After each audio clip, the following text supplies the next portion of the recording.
Hi అండి, నమస్తే అండి.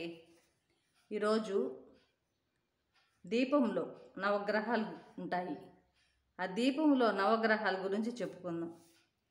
దీపపు ప్రమిద సూర్యుడు, నూనె అంశం వచ్చేసి చంద్రుడు, దీపం ఒత్తి బుధుని అంశ, వెలిగే దీపపు నిప్పు కుజ అంశ, దీపం జ్వాలలో ఉండే పసుపు రంగు గురువు, దీపం నీడ రాహువు, దీపం నుండి వెలిగే కిరణాలు శుక్రుడు. దీపం వెలిగించడం వల్ల పొందే మోక్షం కేతు. దీపం కొండెక్కిన తర్వాత మాడిన నలుపు రంగు శని. ఇవండి దీపంలో ఉండే నవగ్రహాల గురించి. నమస్తే, జై గురు.